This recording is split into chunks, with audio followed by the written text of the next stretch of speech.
qofkii laga roonaa isu bedelay ee la sheegay warkii ugu dambeysay ayaa laga helay magaalada Muqdisho oo waxa la sheegay in ninkaniba uu xalane uusan kaba dhamaan oo subaxdii iyo habeenkiiba u shaqo tago. Haddaba shaqadan uu qarinayo maxay tahay? Isaga waraysiga uu bixiyay ayaa waxa ku sheegay inuu shaqo ka shaqeeyo balse shaqada aan magaceeda la aqoon maxay tahay.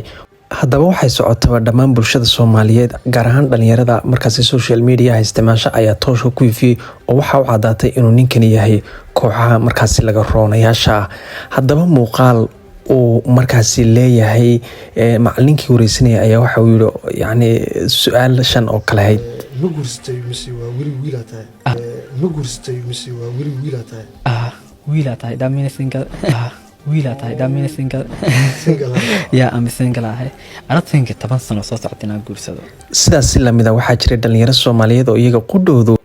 ballafa guray ninkan wajiga markaas ku nadiifsanaya $1 hadaysan lacagtu aysan ka iman qolyahan laga roonayaasha. sababta qolyahan laga roonayaashu lacagta adduunka ay hayaan ma aha dhiirigelin balse waa dad adduunka Ilaahay isku naxay. anida daawadsiyo dhalinyaradaasi cadeymaha ay soo bandhigeen iyaguna amin ama hay aminin yeel ama hayelin diid ama qaado aday ku taala maskaxdaadana ka shaqeysii 100% laakiin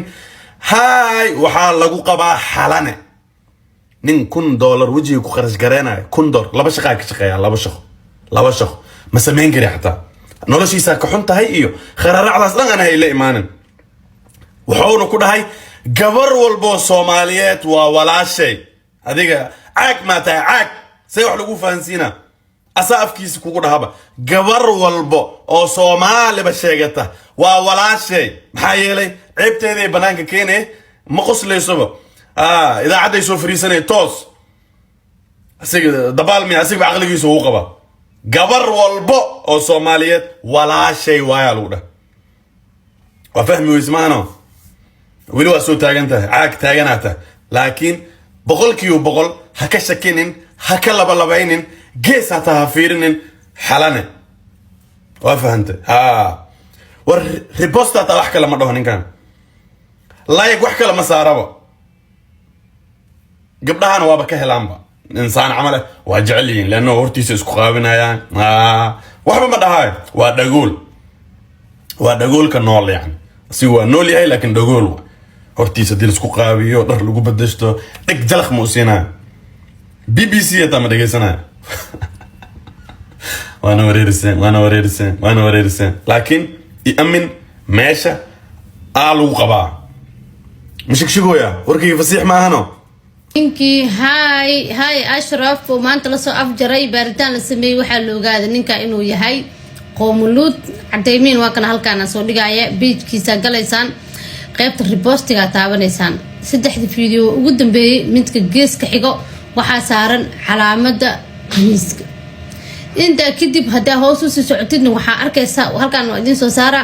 niman qaniisiin mid kamid Afrikaan madow ah iyo mid Chinese ah indha yar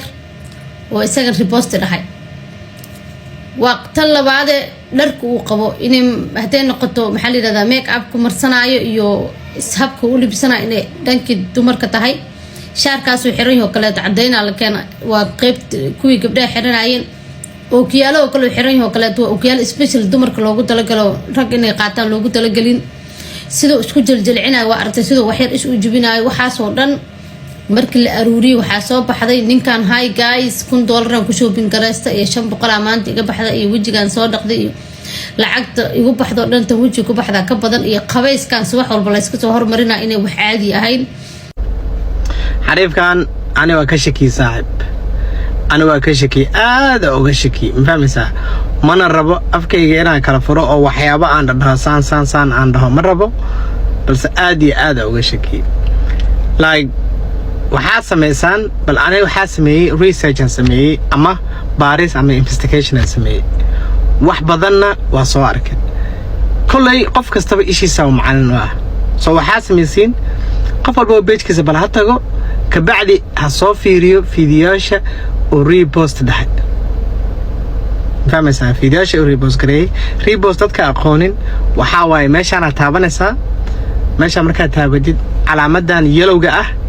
asay taabanay أعوذ بالله من الشيطان الرجيم meeshaan tagtid only clear meeshaan taabanaysa fiidiyoosha ku soo baxo kuwaas un way kuwa arkaysidna markaas arki doontaa qofkan waxa uu daawado ay dadka uu ku xiran yahay ee sida ay yihiin intaas oo naga baxan fahmaysan afkayga waxyaabo aan ka soo bixi karin inaan dhaamaro waa idin salaama laakiin shakigii aad u badan saaxiib researchkayga nixnigan hi guys kaaga was waa lagu hayaa idin salaamaya peace bye bye. ugu dambeyntii daawadayaal ninkan ashraf lagu magacaabay laga roonaha ee ku sugan magaalada muqdisho gaar ahaan u shaqo taga xalanaha ku yaala magaalada muqdisho cidda aan aqoon xalane waa meesha ay ku sugan yihiin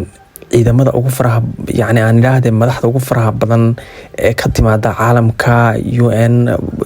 maxay ahayd kuwa Mareykanka Ingiriiska safaaradaha dhammaanba oo dadka qaar ayaa waxay ku kaftamaan halkan idinkama sheegay maadaama dad maxay ahayd kala duwan oo bulsho ah ay YouTube-ka ku xidhan tahay saaxiibeel gaarigan uu watay halkan ka arkaysaana waxaa ku xidhan taarikada UN-ta gaar ahaan xalane ayaana gaarigan laga leeyahay oo gaariyada aan xabad u karin bilbrufta lagu magacaabo oo waxa la sheegay marka uu muuqaal duubayaba inuu ka soo kaxaysto haaye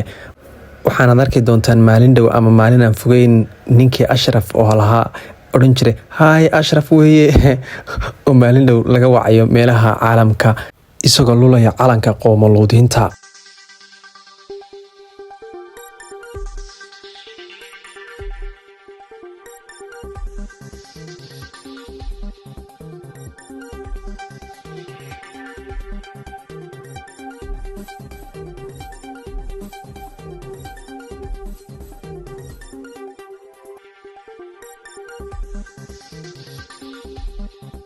saaxiibada qaaliga waad ku mahadsantiin haddaad soo gaadhay dhammaadka muuqaalka si aad u hesho dhammaan dhacdooyinka xiisaha leh fadlan youtube-keena Hogol News subscribe noo saar muuqaalkana like ha ka ilaawn fikirkaagana kommentiga hoose nagula wadaag Hogol News